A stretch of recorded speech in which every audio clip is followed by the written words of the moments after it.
Hey guys, and welcome back to my YouTube channel. It's your girl AFM Stories, and today I'm going to be answering a very popular question that I've been asked over the past few weeks. So if you're interested in knowing the judging criteria for the Chevening interviews, especially the reasons why someone could be rejected, selected, or reserved, then this video is for you. Who am I? Well, I am a 2020-2021 Chevening scholar, and I've been able to speak to the Chevening Program Officer for Nigeria in an interview, which is on this channel. I'll link it in the description box below, so you should check out that interview to know everything about Chevening, eligibility criteria, judging criteria, how to ace the interviews and the essays.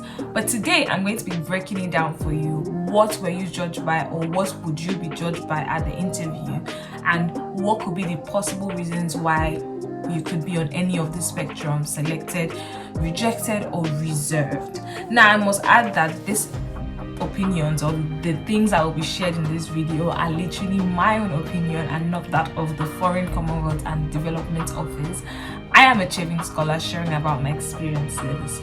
So let's get right into it. So what will you be judged by at the interview? To be very honest, it's the same judging criteria with the essays, only that the interview is your opportunity to prove that you're the person that shared those things in the essays, and to maybe wow them beyond how you wow them in the essay, because whatever took you to the essay, you will need to push it to the zenith to scale through the interview.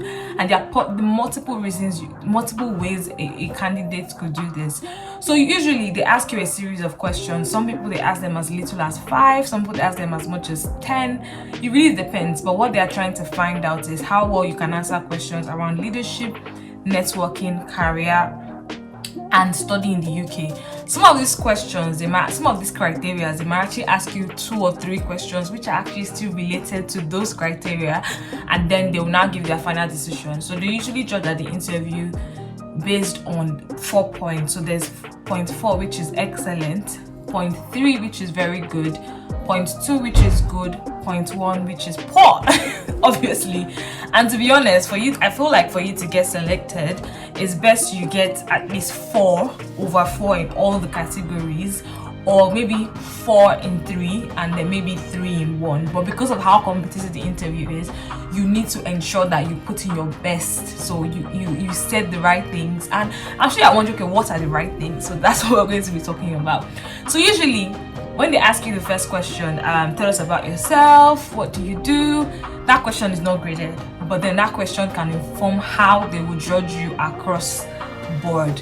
Your interviewers are human beings, so they are obviously going to be a little subjective, and if your first impression is bad, it will take a lot of convincing to change their mind throughout the interview. So even if in the first video in the first question, even if you're not graded, how well you promote yourself in that first question actually defines the whole point of the interview.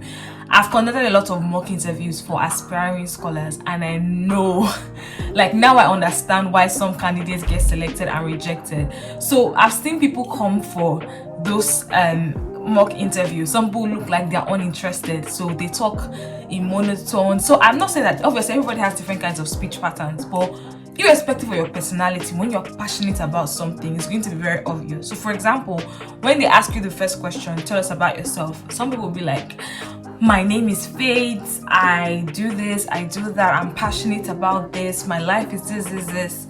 And there are people that might not even be as all over the place as I am, but they can be like, my name is Faith, I'm passionate about, they're still calm.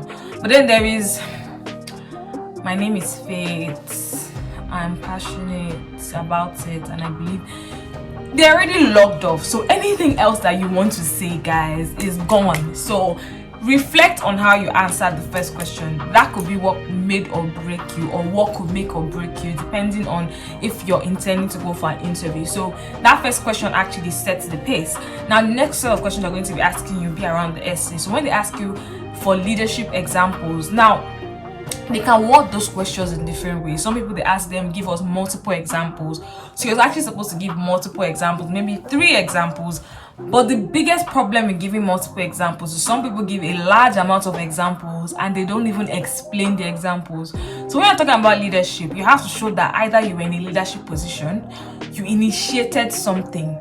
Through your work, you're able to shape opinions. You've been an influencer. So maybe through your action, somebody made a policy or changed their mind or something was added to your organization through your sole effort. So you led it, you were the initiator, and then you brought people on board.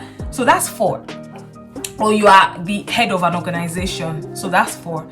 3 is for when not solely, so maybe you partnered with somebody, you and somebody did it together, or you contributed, it's just 2 of us together. You don't say, I did this, so we did this, we did this. And basically in your explanation, it looks like it's more of a team effort than something that you brought about. Now, I'm not saying that obviously that's part of the networking, being able to bring people together. But the whole point is, are you an initiator? Were you the sole person shaping all these people to come on board to bring things forward? Were you the head of the organization, not the deputy? Were you the initiator and not someone that pushed you forward? So yeah, those are the kind of things that can, influence whether you get a high score or low score. And some people, they ask you one question, but in that one question, like one leadership example, you can still give multiple examples. So for example, if they say, oh, how have you been a leader in give us one leadership example. You give an example about how you founded the organization, the different projects you've done, and just there's still a way you can bring it together. So I feel like one criteria as well is avoid giving one single example. Even if they ask you for one, you have to elongate it, but obviously not make them bored as well, because another problem is talking too much and then people log off. So I feel like in your leadership examples, you have to be able to tell this in a storyline. So we've always talked about the star approach. You have to use the star approach in the interview. So think about your answers. Did you use a star approach? How well did you use it? Were you mostly bragging without taking them through a journey? Same thing with the networking as well. The criteria as well is, were you not the one that you know somebody and you can't really show how you knowing that person brought something about. So networking is not just, oh, I'm part of this organization, oh, I'm part of this body, I'm part of this. No, networking is, I had this idea because I was part of this organization. I was able to get people in this organization to do things with me. How well were you able to communicate that to them? So in the higher spectrum of things, it will be mostly people that were able to initiate things through their network, were able to join network and plug into them to have impact. And they're not just even impact. I think the four point of view is the results of the impact. How many lives were impacted? What is the result of the attempt, And then the 3 level could be the attempt of it. And then I think 2 could actually be just membership of this one body or the other, or being part of something. And poor, obviously, you didn't answer the question. And then, so try to grade yourself according to those criteria objectively. And then number 3 is the study in the UK. So they could ask you multiple questions around that. They could ask you how you can handle studying in the UK. It's still related to studying in the UK. They can ask you about your school. So another thing I noticed in mock interviews is some people give very generic reasons for why they are going to their school. So there was someone that was giving reasons like, oh, they have a personal tutor, they have a good library. Most schools in the UK have some of those facilities. So you have to show that you have thought deeper. So what is specific about the school location? What is specific about, what specific projects? Can you name the projects? So if you talk about societies, what are the name of the societies? If you talk about opportunities, what are the name of the opportunities? People that will get to the 4th place are people that know a lot about their schools, and not just general opinion, but about the academic benefits. So the course modules, people that know the names of the course modules can name drop the course modules.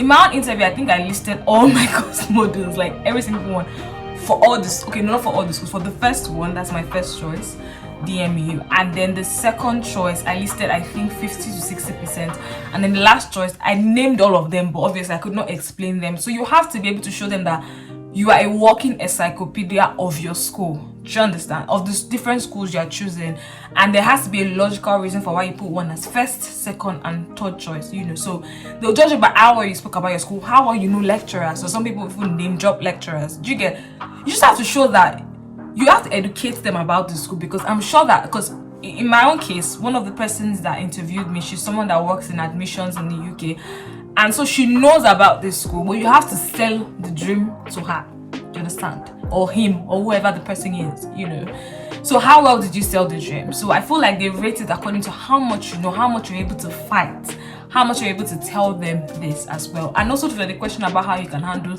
studying in the UK, were you able to give past examples of how you've done things in the past? Any question they asked you, did you give previous examples, you know, and then now use those examples as a basis for what you're going to do in the future? And then networking, they're going to ask you, that networking is like a clickbait, because they're going to ask you multiple questions. So how have you networked in the past? They're going to, that's part of the judging criteria for that question. How are you going to use the Chevening network as well? You have to talk about how you're going to bring impact to the Chevening network by giving past examples. So they asked me about how I was able to bring impact to the Chevening network. I gave past examples of things that I've done. So were you giving past examples for your networking? And those examples as well, were you, just how I'm saying? So basically, like, it's very important that in the networking you really show your past examples for your future examples. And then let's talk about career path. I feel like I've mixed something somewhere, Sha. I hope I've not, Sha. I think I said networking again. I love you guys. But let's talk about career path, yeah? So career path, I feel like, is the definer, because to be honest, many people will have great examples, but it's how large the size of your impact. Do you get? I know people that their background is not so strong. So all this things I'm saying, it's not as if you must have reached 1 million people, 1,000 people, you must have an organization. It's how well you're able to show that you're an initiator. That's the point. How well you're supposed to show just what I'm saying. So it's about you. They want to see how special you are. So anyways, for the career plan, this is a make or break. So how well were you able to organize your answers in terms of short-term, medium-term, and long-term goals? And then how practical were your answers? So it's not by saying the biggest things. If it does not sound realistic, they'll be like, this one's a dreamer, so I don't know what it's doing. So how practical were your examples? Did they follow the SMART approach? Did you get? Check if your answers follow the SMART approach. Specific, measurable. You get? Check if it follows the SMART approach. And then also, did you give them a logical timeline? So when I come back, I'm going to return to my former organization, or I'm going to do this, or I'm going to something that is practical. Think thorough. Did you think about something that was practical? Beyond that, did you combine what you were doing with what the UK is doing in your country, and not just what the UK is in your country? You don't just say, oh yeah, the UK is doing a lot of things in my field, so I'm going to work with them. No, it has to be a logical thing you want to do with the UK, or logical thing that is related to what the UK is doing in your country. So did you effectively communicate that what you're doing is related to what they are doing? What you're doing is their priorities. Sometimes they might not even know some of their priorities. Did you educate them on something? Do you understand? And then sometimes they even list their priority area. Did you mention them? Did you name drop their priority area as well? And then your final goals, how big are they? How realistic are they? Or how big are they? Some people talk about being the president of a major organization. Some people talk about getting into big or corporation. So they will judge you basically by the size of your dreams, but also how realistic they are. Now, I think that having large dreams should be in your longer term goals. In your shorter term goals, it should be more practical, short, easy, fast dreams. Do you understand? As opposed, because if you say all the big things early, then that's also a problem. So how were you able to share those things apart? And then how were you able to answer the questions, guys? All these things I'm saying, you might say, oh, I said it, but are you sure you really said it? Because I've had people sound, so the thing is, one thing that can affect you is if you're sounding monotonous, so you sound like it's one straight line, you might actually make them log off, like mentally they can slip off. How well were you watching the people that you were talking to? Sometimes you might be saying all the right things, but they are not listening because you've said so much. Do you understand? Did you answer the question? I've had people that I asked a question like, okay, tell me about a challenging leadership experience you had, and they did not listen to the question, or listen to the question, but the person just gave me the essay back. So you have to first pick out the question they said and twist your essay around it. I know you want to say your essays, but twist your essay around it. Do you understand? Like, I feel like that's very important. So tell about the challenging leadership experience you've had. You'll be like, oh, in my journey I've had quite a number of experiences, but I'll say one that was most challenging.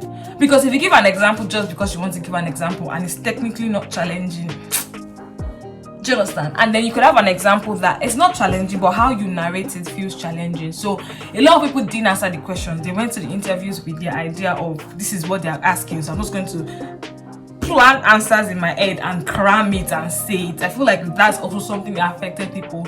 That that cramming instead of telling a story, because if it's something you rehearse as a story, you would not be off. Let me not say you'll not be off, but it will be easy for you to twist things according to the question they're asking you. And also, I also believe that people that give more recent examples, so examples that happened even after the essays, updates about the things that happened, also give people extra points. Interviews are extremely competitive, so it's important that you always go the extra mile beyond the essays. Now, I'll talk about the interviews, okay? Also, yeah, the final question you're also asking them to also plays a part in even their final opinion, because when you leave, they're going to talk about you. So the final question, how thoughtful was it? How did your final question show how much you really wanted the scholarship? Like, I feel like even in the interview, you have to show them that you really want it, like you are here for it. Do you understand? How well did you show your passion? Do you understand? So anyways, so obviously when you leave, they will go over your scores and they're going to give you they're going to give you scores. Now this is where the old decision of who is selected, who is reserved, and who is rejected. So let's say they have 20 applicants and they want to select only 10. The first 10 on the ranking, so let's say 10 people had, maybe 7 people had 20, so everything is over 20, or no, 4 times 4, 18, everything is over 18. That's for the interview alone. The first 10 people, they had 18 over 18. These are people that smashed every single question. That's why I always say that you have to put in your best for don't even get tired even to the end. So the first 18, obviously the first 10 are people that got 18, and then no, let's say the first 7, 18, and then obviously 8, 9, 10 are people that got like 17 or 16, and then people on reserve are people that had maybe 16, 15. Sometimes it could even be the first 10, 18, and then people on reserve just 17.5, 17.5, about 5. So it doesn't even mean you're not amazing. It just means that maybe it's 0.5 that made the other person get better than you. And sometimes you might even have the same score as them, but there are other criteria which I'm going to talk about. That's the quality of your essays, what you got in the essays, and what your referees wrote as well. So beyond even just the interview criteria as well, those other things might play a factor if all of you had 18. Which I don't think is a possibility. Every single person can't have 18, but there are people that are in the reserve that maybe had the same score as people that are in the selection, but other factors play the role. Anyways, I just want to get through this part, and then obviously the rejected are people that had the lowest scores, and it could not even be because they are bad. Their lowest scores might even be 16 over 18 or 15 over 18. So it's not even like maybe you got 2. Obviously, there are some people that did really poorly. Obviously, I've seen situations where I'm asking questions and the person not giving the right answers, and I've heard people talk about things like that. But sometimes even rejection could just be one mark that differentiated you from being rejected and reserved. Now, the other factors, obviously your references. Like I always tell people that they need to put their references, give their references a large boost. So for me, my references were like 2 pages. And I knew that the judging criteria also for the references will be the 4 Chevening points. So did your referees talk about you from leadership, networking, academics, and career plan? Did they demonstrate your abilities in those 4 criteria? I think you should also consider that as well. And then your essays, how great were your essays? How amazing were your essays, And then your work experience as well. So it's a holistic point, but the whole point is sometimes it might not just be because you are amazing, you are bad. Obviously, I feel like everybody that even gets to the interview stage is phenomenal. It could just be simple mistakes. It could be nerves. So maybe you talking too fast and then the person logs off. It could be not answering the question enough, even though you have a lot inside you. And honestly, it could just be that it's not your time. I say this a lot on my channel, and I'm still gonna say this. Sometimes it could just be like it's not the right time for you, and if you try again in this next cycle, you could get it. So I know it's very hard to be if you were rejected, but I just know that everything happens for a reason, Chico. And also another factor also that can also influence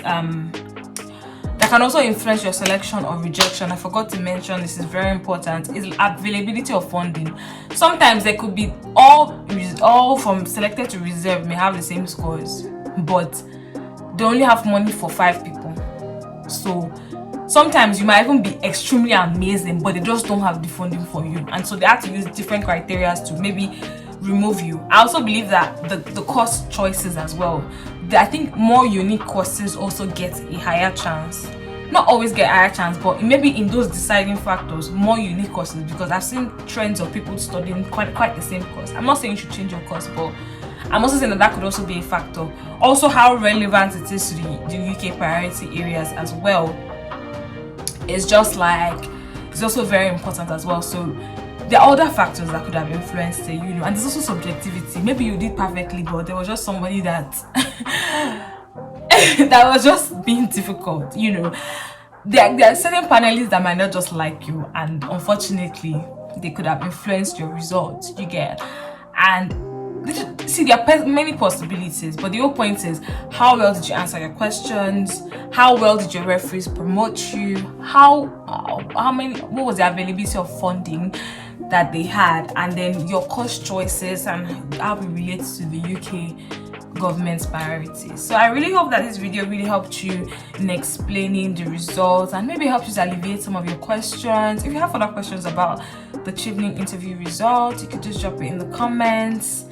If you were selected, congratulations. If you were reserved, you are phenomenal. It could just be 1 point, so still hold your head high, and obviously try to apply again in case it doesn't work out. And if you're rejected, it also doesn't mean you were not amazing. You got to the interview. Hello. It could just be 1 mark or 2 marks, or different factors. So thank you guys for watching this video. If you want to learn more about this, I have many other videos on my channel on Chevening guidance. So I give tips about winning the Chevening scholarships and several other scholarships. So please subscribe to this channel, share this video with anybody you know that was rejected, selected, or reserved, that needs some clarity. Alright guys, bye.